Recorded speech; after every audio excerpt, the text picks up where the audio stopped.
Assalamualaikum warahmatullahi wabarakatuh. Kami dari kelompok Nusantara Digital Health.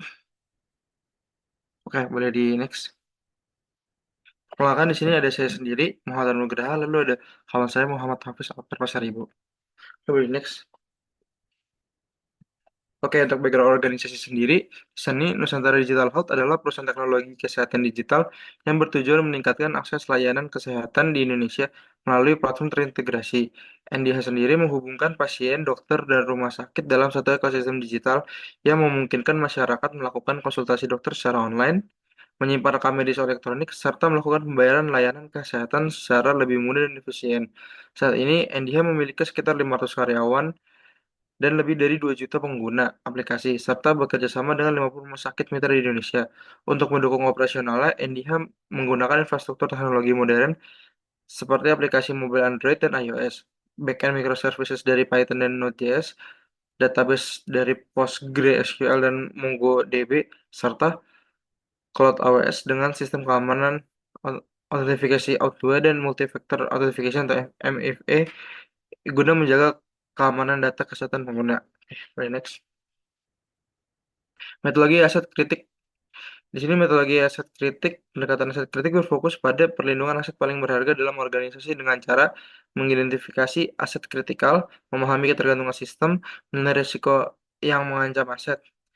Tahapan analisis ada identifikasi aset kritikal, klasifikasi nilai aset, pemetaan dependensi sistem, analisis ancaman, serta penilaian risiko.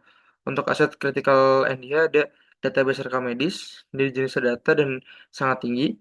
Lalu ada server API backend, jenisnya sistem, nilainya tinggi. Lalu ada mobile app, jenisnya aplikasi dan nilainya tinggi. Lalu ada payment system, jenisnya sistem, nilainya tinggi. Lalu ada data warehouse, jenisnya data, nilainya sedang. Lalu ada sistem autentikasi, jenisnya sistem, nilainya sangat tinggi. Lalu ada infrastruktur cloud, jenisnya infrastruktur, nilainya sangat tinggi. Oke, next. Lalu di sini ada keterangan sistem. Di sini ada user, mobile app, API gateway, microservices backend yang kebagi empat ada authentication server, medical record database, payment gateway, dan data warehouse. Lalu ada cloud infrastructure, ketergantungan antar sistem. Di sini ada mobile app yang bergantung pada API backend, backend yang bergantung dengan authentication dan database, payment system yang bergantung dengan API dan payment gateway, data analyst yang bergantung dengan data warehouse, dan semua lain bergantung dengan infrastruktur cloud. Boleh next. Lalu ada profil risiko organisasi. Di sini ada kebocoran data pasien, targetnya database rekam medis, level kritikal. Lalu ada ransomware, targetnya cloud dan database, levelnya tinggi, high. Lalu ada API bus atau DDoS, dia targetnya API backend, levelnya high. Lalu ada account takeover, targetnya authentication system, levelnya medium. Lalu ada resi, udah, dari next. Lalu di sini ada matriks risiko, yaitu risiko kebocoran data, dampaknya sangat tinggi, probabilitasnya sedang. Lalu ada ransomware, dampaknya tinggi dan probabilitas sedang. DDoS, dampaknya sedang, probabilitasnya tinggi. Account takeover, dampaknya sedang, probabilitasnya sedang. The next. Lalu ada prioritas keamanan, database pasien, yaitu encryption dan access control, ada API backend, rate limiting dan API gateway, ada authentication, yaitu pakai MFA, lalu ada cloud infrastructure, pakai backup dan disaster recovery, dan payment system dari pakai PCI dan DDoS complement. Next. Lalu di sini ada Nusantara Digital profil skenario serangan, yaitu tujuan penyerangannya mencari data rekam medis, memeras perusahaan dengan ransomware, motivasi serangan financial cybercrime, dan data thief dan extortion. Lalu kelompok penyerangnya ada ransomware gang, data broker atau penjual data di dark web. Target asetnya itu ada data rekam medis pasien, infrastruktur cloud, sistem autentikasi, server backend. Next. Lalu di sini ada kronologi serangannya. Itu resonance, mengumpulkan email karyawan, data dari LinkedIn dan website, mengidentifikasi teknologi perusahaan, awas dan telemedicine platform. Lalu ada initial access, phishing email ke staff IT, korban masukkan credential VPN. Lalu ada credential access, credential dumping, menggunakan tools seperti Mimikat, mendapatkan domain admin credential. Lalu ada lateral movement, bergerak dari laptop korban ke server internal, tekniknya RDP dan SMB PSX. Lalu ada persistence, membuat akun admin baru, membuat schedule text backdoor. The next. Di sini ada data yang dicuri, yaitu nama pasien, NIK, riwayat penyakit, resep obat, dan data pembayaran. Untuk ukuran datanya 120 juta GB dengan kurang lebih 2 juta rekam medis pasien. Untuk penyerangannya, itu mengakses sistem database, server, backup server, sama file storage, dan minta tebusan dari 500 Bitcoin or data will be leaked. Boleh next. Sini ada timeline serangannya. Hari ke-1 ada resonansi, hari ke-5 ada phishing campaign, hari ke-6 ada VPN initial compromise, hari ke-8 ada lateral movement, hari ke-10 ada data exploration, hari ke-11 ada ransomware deployment. Total waktunya serangan kurang lebih 11 hari. Boleh next. Lalu ada di sini data branch 2 juta, record itu sekitar 500 juta, downtime system 3 hari sekitar 500.000, incident response itu 3 sampai 5 juta, dan denda regulasi sekitar 10 sampai 20 juta. Total potensi kerugian 525 juta US dollar. Boleh next.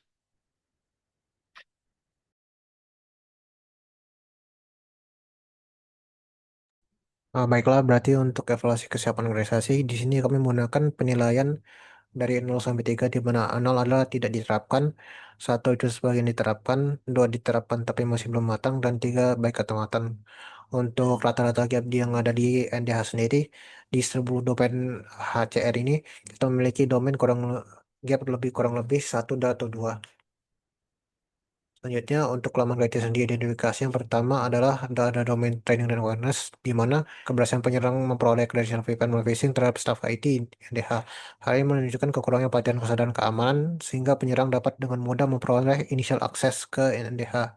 Kedua, ada situational awareness, di mana tidak ada sistem monitoring terpusat seperti log monitoring atau intrusion detection. Akibatnya, aktivitas seperti credential dumping, lateral movement, dan exfiltration data sampai 120 GB tidak terdeteksi. Yang ketiga, kita memiliki incident management, di mana NDH tidak memiliki prosedur response insiden dan tip penanganan yang jelas, sehingga ketika ransomware dijalankan pada server database penyimpanan, NDH tidak dapat segera menginstalasi sistem. Yang keempat, kita memiliki configuration dan vulnerability management, terlihat dari kurangnya pengawasan konfigurasi sistem dan pengolahan kerentanan di NDH. Hal ini memungkinkan penyerang membuat akun administrator baru dan menjadwalkan tugas otomatis untuk mempertahankan akses. Yang kelima, kita memiliki pada domain workforce management, terlihat dari tidak adanya tim keamanan cyber khusus. Akibatnya, aktivitas seperti monitoring keamanan, investigasi insiden, dan pengolahan kerentanan tidak berjalan secara konsisten, sehingga NDH bersiap lebih reaktif terhadap ancaman. Di sini kita memiliki roadmap 12 bulan yang dibagi menjadi 4 kuartil dengan target maturitas ke level 3. Yang pertama itu di kuartil 1 kita memiliki program manajemen inventory aset digital dan klasifikasi data kritikal, penyusunan kebijakan keamanan dan kerangka manajemen risiko, penyusunan insiden response plan dan prosedur response incident, dan pembentukan tim pengamanan cyber internal. Milestone-nya adalah daftar aset kritikal organisasi selesai, kebijakan keamanan formal disahkan manajemen, dan tim keamanan cyber terbentuk. KPI-nya adalah 1% aset kritikal diidentifikasi, 90% perubahan sistem melalui proses change management, dan waktu identifikasi insiden awal itu menjadi 24 jam.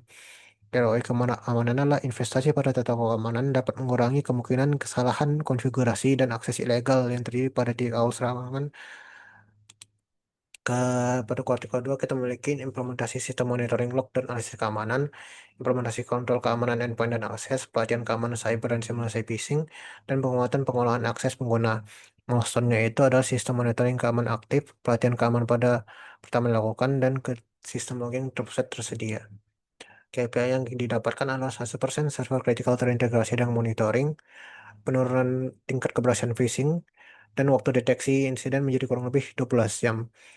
Prioritas keamanannya adalah kemampuan insiden dini mengurangi waktu keberadaan penyerang dalam sistem. Yang kuartal ketiga, kita mendapatkan implementasi program pemindaian kerentanan secara berkala, patch manajemen otomatis untuk server dan aplikasi, pengujian penetrasi terhadap sistem kritikal, dan evaluasi keamanan terhadap integrasi cloud dan vendor. Masalahnya, vulnerability scanning berjalan secara rutin, penetration test secara selesai dilakukan, dan kebijakan keamanan pihak ketiga diperbarui. KPI-nya adalah 90% kerentanan kritikal diperbaiki dalam 30 hari, minimal satu penetration test dilakukan, dan audit keamanan vendor selesai. ROI keamanan yang didapatkan adalah pengurangan kerentanan sistem secara langsung menurunkan kemungkinan eksploitasi oleh penyerang. Di kuartal keempat, kita mendapatkan program penguatan sistem backup dan disaster recovery, implementasi prosedur pemulihan layanan kritikal, integrasi threat intelligence internal ke sistem monitoring, dan pelaksanaan tabletop exercise dan simulasi serangan cyber. Milestone yang didapatkan adalah sistem disaster recovery telah diuji, simulasi respon insiden telah dilakukan, dan evaluasi keamanan tahunan selesai. KPI yang didapat adalah mean time to detect-nya kurang lebih 6 jam, mean time to respond-nya kurang lebih 24 jam, dan recovery layanan kritikal kurang lebih 12 jam. ROI keamanan yang didapatkan adalah kemampuan pemilihan cepat dan konsisten dapat mengurangi kerugian operasional dan menjaga keberlangsungan layanan digital organisasi. Mungkin itu sekian dari kelompok kami. Untuk lebih dan kurang mohon maaf. Sekian dan terima kasih.